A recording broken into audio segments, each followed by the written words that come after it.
Right. This first picture is taken just at the end of Church Street, looking in on Archibald's property there, and right behind that signal box that is there is where the original school was.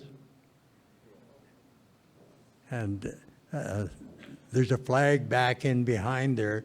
I think that flag used to be closer this way. Now, Bernice could probably straighten me out on that. That doesn't matter, but say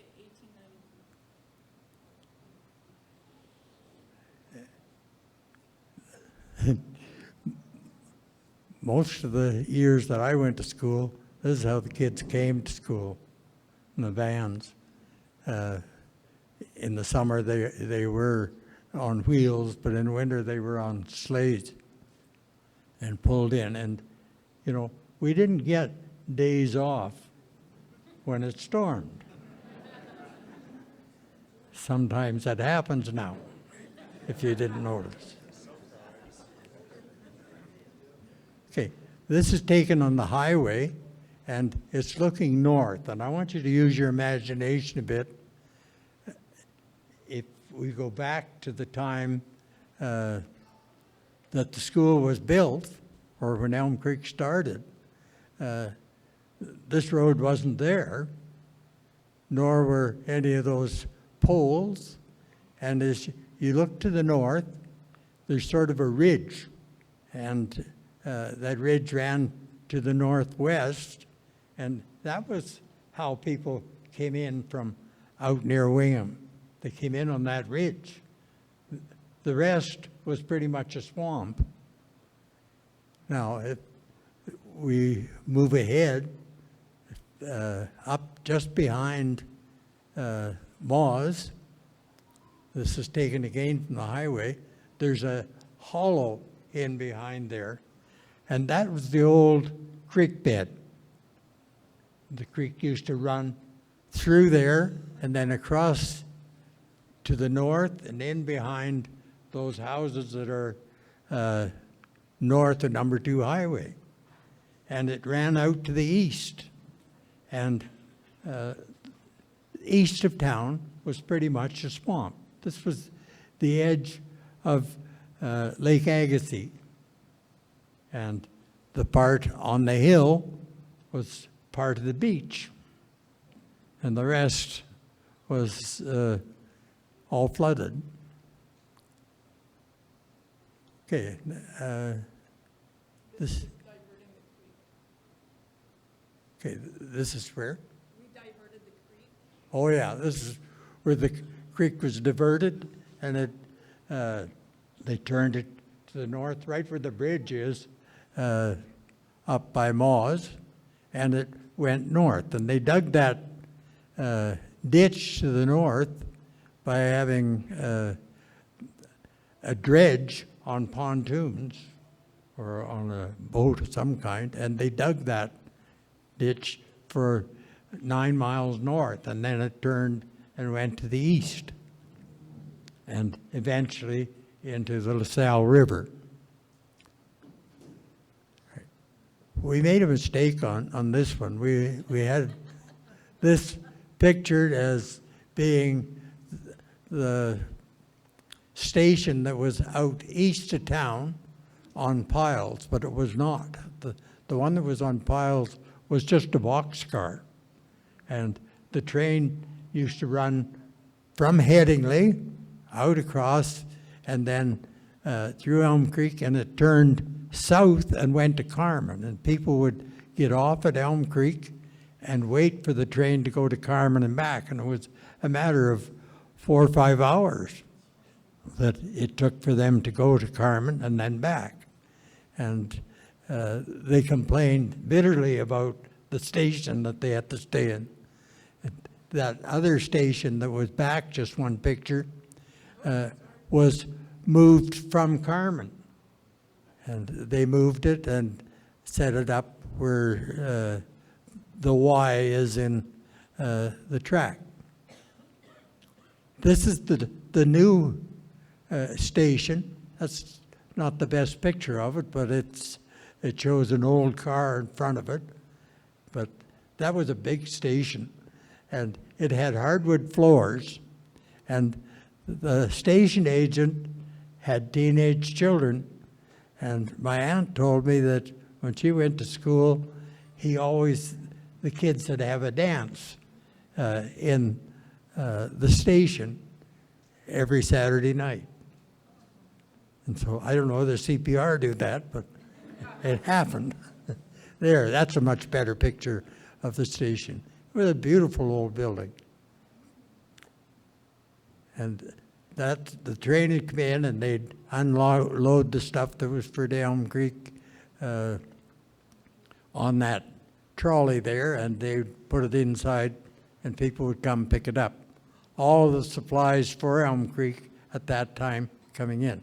Now, I'm going to shine the light there, just in front of this train. Back just in behind there was the first hotel, I guess. They called it the Wayward Inn. And as I remember it as a kid, there were people lived in it as a house. And I remember one occasion the ladies' bonspiel was on, and Mrs. Brown lived back in there, and she hadn't shown up to curl. And Mrs. Douthwaite asked me if I'd run downtown and go and tell Mrs. Brown that they were supposed to be curling. So I did. And when I came back, my best friend, Sid Keel, he stayed there, and the ladies had him out curling with them. I was glad I went for Mrs. Brown. Okay, here this came out of the cornerstone of the school, isn't it? No. Okay, here we are. That there is where that new building where they make pizzas is. Okay, it was right there.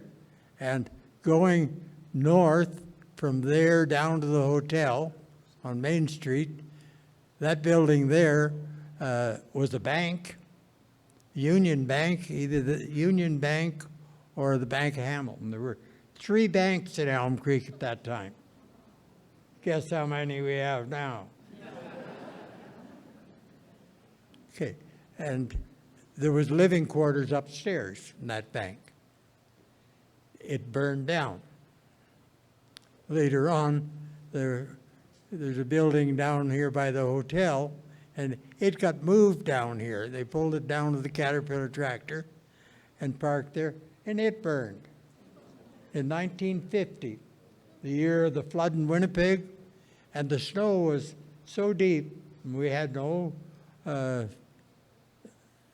fire department, and so the fella that had a garage in town, he stored the highways department's snowblower, and it was about 8 feet wide, and they blew snow from over here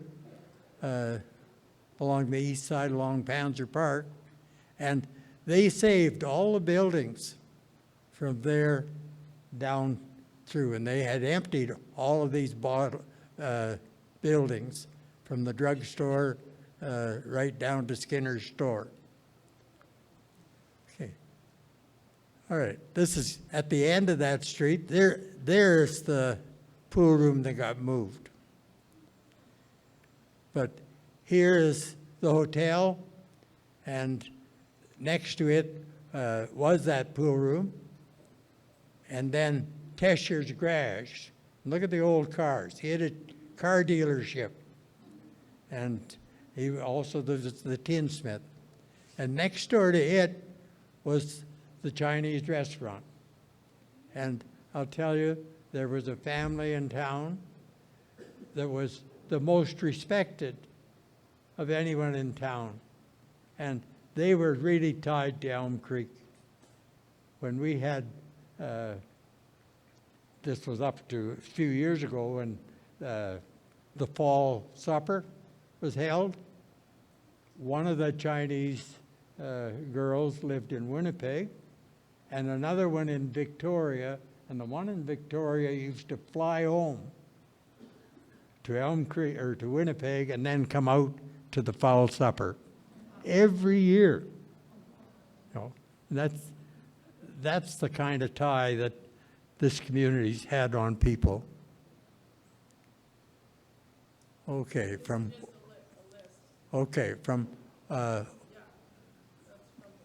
from Orr's Hardware, and we're going across the street to the south. That was the bank. It was the municipal office also later. And next to it was the telephone office, then the red and white store, then Malloy's drugstore, the butcher shop, which was run by Mr. Hess, and then the Bank of Hamilton that burned down, and then the pool hall. And that is that brick building that's downtown there now. This is the telephone office, and is Ann still here? You could be in that picture, couldn't you? She was one of the telephone operators. This is when they built, I think it was the building of the post office. No, the Barriger building, right on the corner. And then next to it, got built the telephone or the mail office, and next to it was the butcher shop. And back there was the living quarters of the Hess family. Okay, if we're going to start down by the Catholic Church there, and then Veronica lives there. This sidewalk, we're crossing it and looking to the west. Right there was Tester's pool hall, barber shop. And back of that, Fraser Orr told me that when he was a kid, the fellow that owned it had a boxing ring back in the back room, and the kids could go in there and box.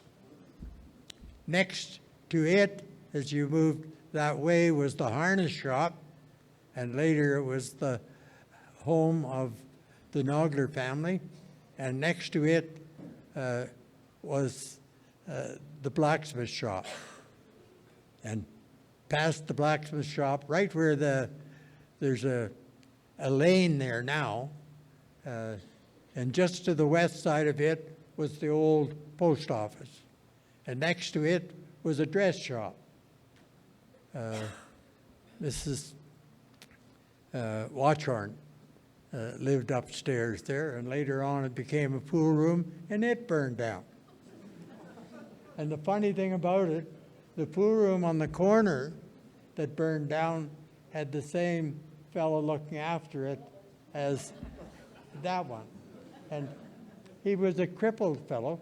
He had both his legs, but he was crippled.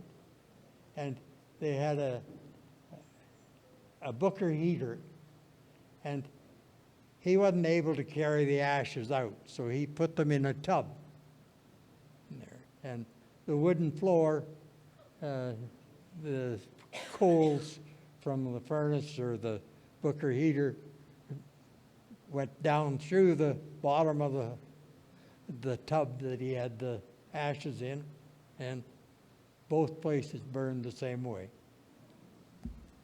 That was the harness shop, and there's Sim's blacksmith shop. I could tell you some stories about it, but I won't take time. And this is Eddie Walmsley's Cafe. The store was right here, and if you went down that street from here, the next was Dorfman's store. It's not on here. And then beyond Dorfman's store was Penson's Garage, and just on the east side of Henson's Garage was Shaw's. It was Shaw and Douthwaite. And just beyond it was the original blacksmith shop that was owned by Porter's. And I think there's a relative there. As we go on a little further on that street, just beyond that blacksmith shop, it was the original telephone office when it was a municipal building, and then it was a bakery, and beyond the bakery was the shoe shop, shoe repair, cobbler, and you get clickers put on your shoes. They're out of business now because we all wear runners, those people who have feet. This is the Saturday night stuff. Okay. I grew up downtown pretty much because my dad had business, so we spent most of our time downtown. And Oh, I don't want to hit you. yeah, Just closer. you want me to take a bite of it? Yeah, sorry. Okay. Saturday night was a very busy time. I'll get into it later. This was Whitland Hall, and it was right down just next to the Catholic Church, right where Veronica's house is. And upstairs was a dance floor, as well as that's where they showed movies. And I can remember only once ever going up there when I was small. We had to go up that set of stairs. Downstairs was the Union Bank and the municipal office. And some of you will remember when the Legion Hall got moved in there, and there was a cement safe on the east side of it. And that was part of that Union Bank. Okay. So this is the weekly trip to town on Saturday night. Oh, okay. Saturday night, and if you have a copy of the history book, there's right up there. There wasn't a parking spot anywhere in town on a Saturday night. I worked at the store during that time, and one of the jobs I had was to carry groceries out to different vehicles. And people in town, or that came into town on Saturday night, had spots that they parked. And Arnold Miller, for example, always parked right by Eddie's store, right at the end. And Rao's truck was there too. And right in front of the red and white store was where Jack Wynn always had his car. And so, and wherever you went in town, that was where they parked. And if you went in front of the hardware, Orr's Hardware, there was a window there, and it was when television first came in. And nobody had televisions in their homes yet. But Fraser had one, and he had it set up in the window. And there would be about 20 people outside watching wrestling. And that's where all of the men would be, except the ones that were down on the 10-cent store at the end of the street. And they got out at 10 o'clock. The bars closed at 10. Okay, next. Okay. Here's a picture of some curlers, and if we look at who they are, we have Wes Can and Garney Orr and Joe Yanni, and we were looking at these pictures the other day, and I think that was Tom Wood's aunt, if I'm not mistaken. We looked at 2 or 3 pictures, and she fit into that picture. Okay. This picture is taken from the south side of the only elevator that's standing there now.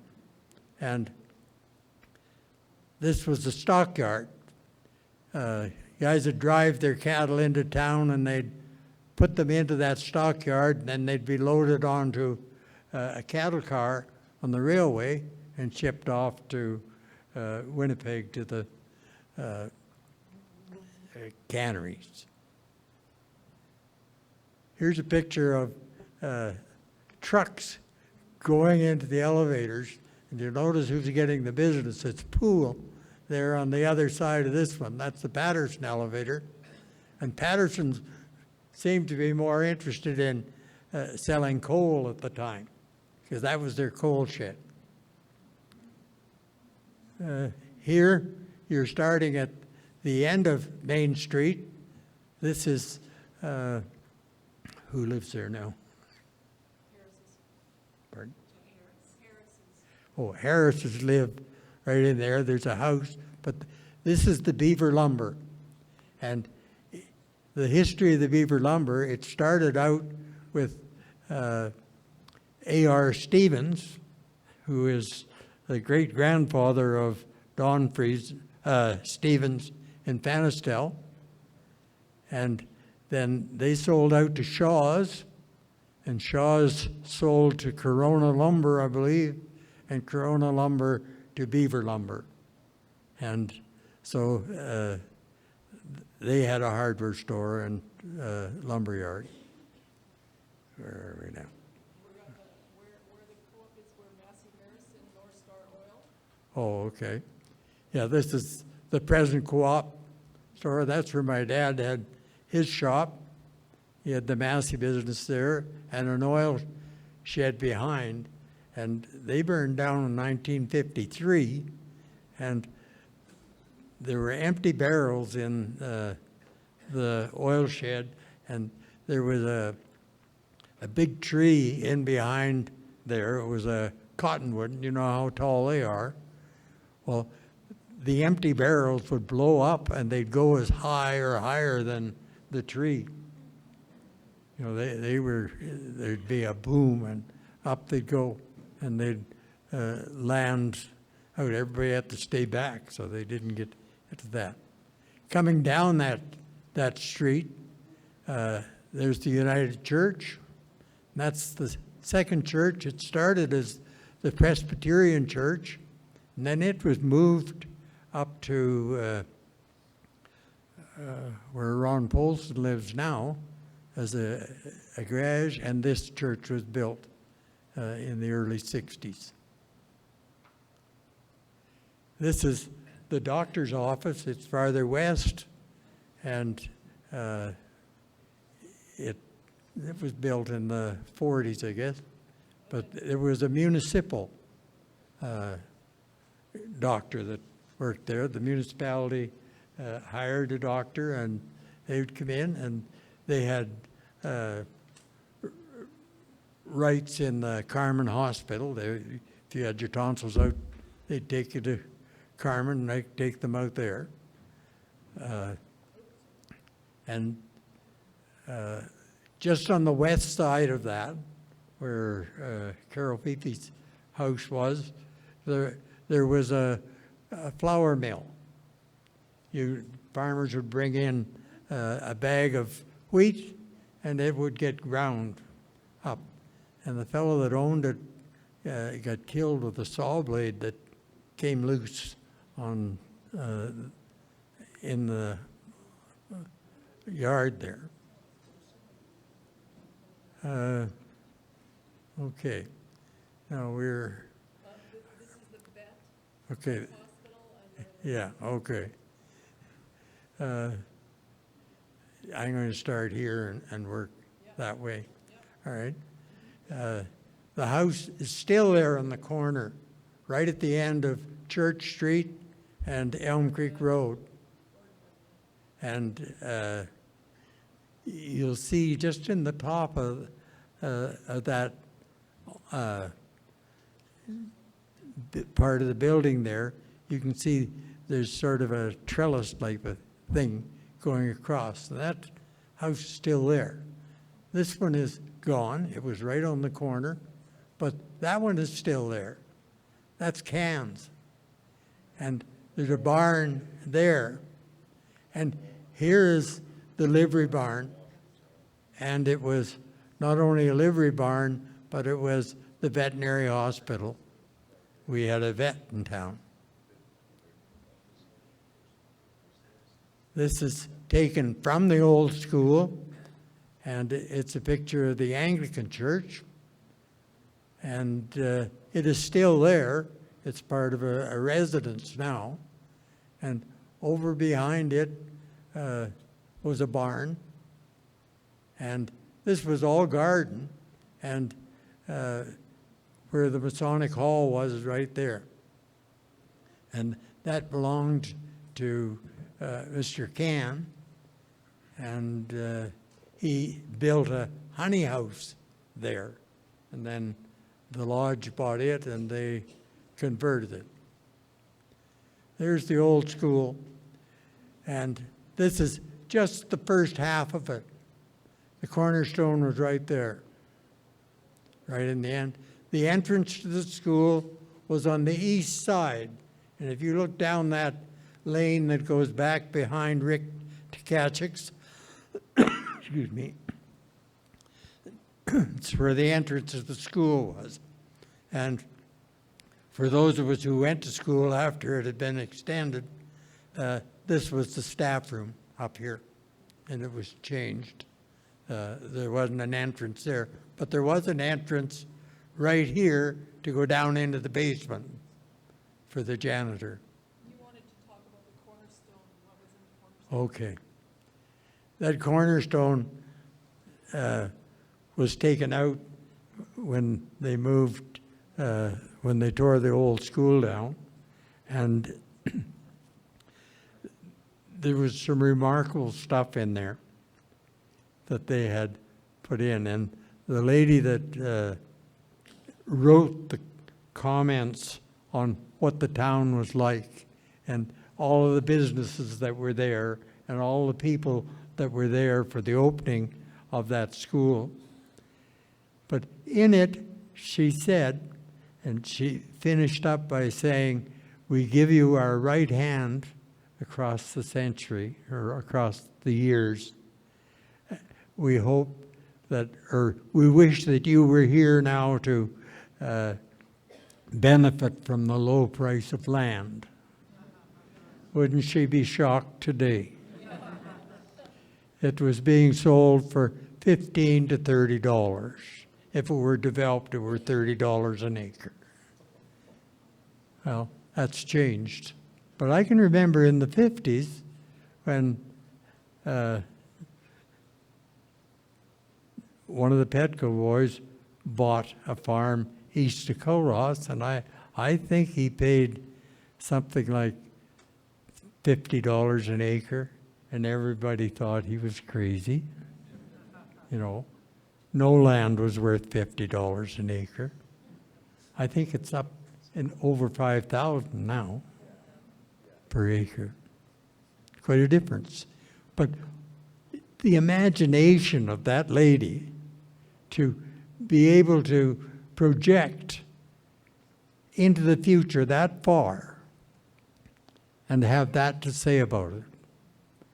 Donnie, just say that I have 5 copies of that letter at the back. Okay, there are 5 copies of the letter at the back, and we can make other copies, can't we? Okay, if anybody wants them. But it's an amazing letter that she wrote about how things were, what businesses there were in town, and she's just amazing. I wish that I had that talent to be able to do it. And if we could project from today to another 100 years, it's unimaginable. Okay. Hey, Donnie, this is about that pond. Okay, this is the favorite part I'd like to talk about. This is was Poplar Avenue. It's had several names over the years. But in the cornerstone, there were copies of the paper, the Elm Creek newspaper. And in it was a letter to the editor. And the people who owned that property were not the ones who owned this property. There's right just back here behind this hall, there used to be a page wire fence, and it ran from down at the corner right up to the highway. I'm going to eat this thing in.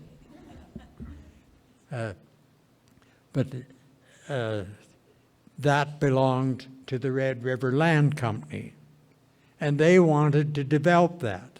Mr. Wren, who owned this part of the town, still had lots to sell, and he was Reeve at the time. And so he didn't want them to build any roads across from Gordon Avenue across to this street that they were going to develop over there. And he said, who would like to live on a street that starts at the railway track and ends in the duck pond? There was a slough at the end, the street. Well, it got nicknamed Shanty Street. There was people lived in a boxcar just straight south here, and there were other little shanty type houses along the way. And up at the end of the street was a slough. Well, things have changed. They called it Shanty Street. There was Poplar Avenue on the map. Shanty Street was the nickname it got. Mrs. Owens, who lived on the street just straight south here, lived next door to a young couple that had two great Dane dogs. And dogs have a habit of making a mess wherever they walk. Well, they did. And Mrs. Owens, who was a very quiet lady who didn't get involved in anything really, she said to the lady that owned these dogs, she said, you know, this used to be Poplar Avenue, but they're going to change the name to Manure Boulevard.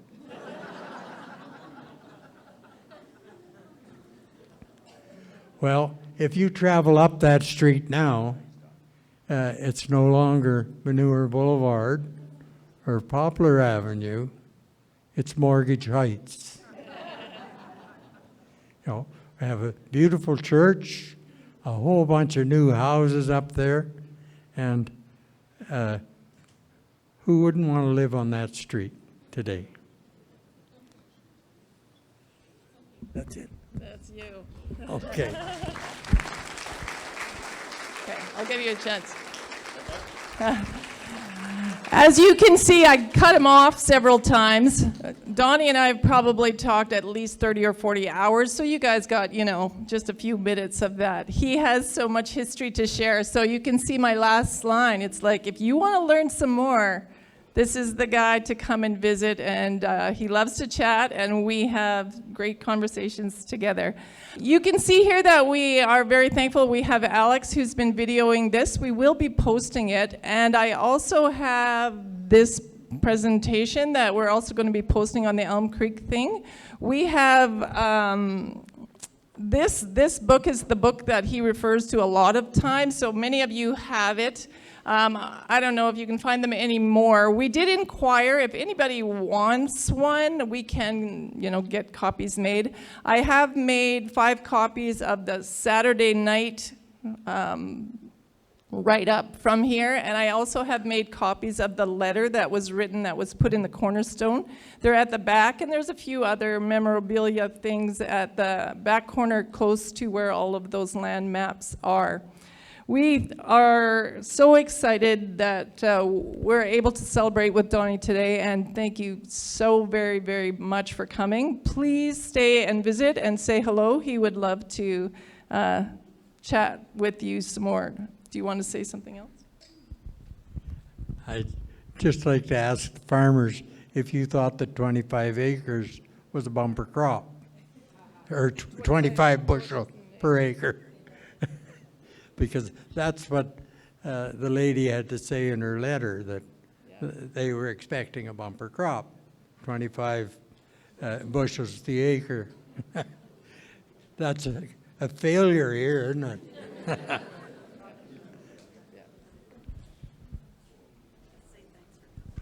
All right, that's it for us. Thank you very much. There is additional activities downtown. Donnie wants to say thank you to everyone. There is additional activities downtown. It's not even advertised, but there's mini donuts downtown. Free French fries, mini donuts, and pizza starting at 5 o'clock. So I think that you can still get there. And then the tractor pull starts at 7. Thanks very much.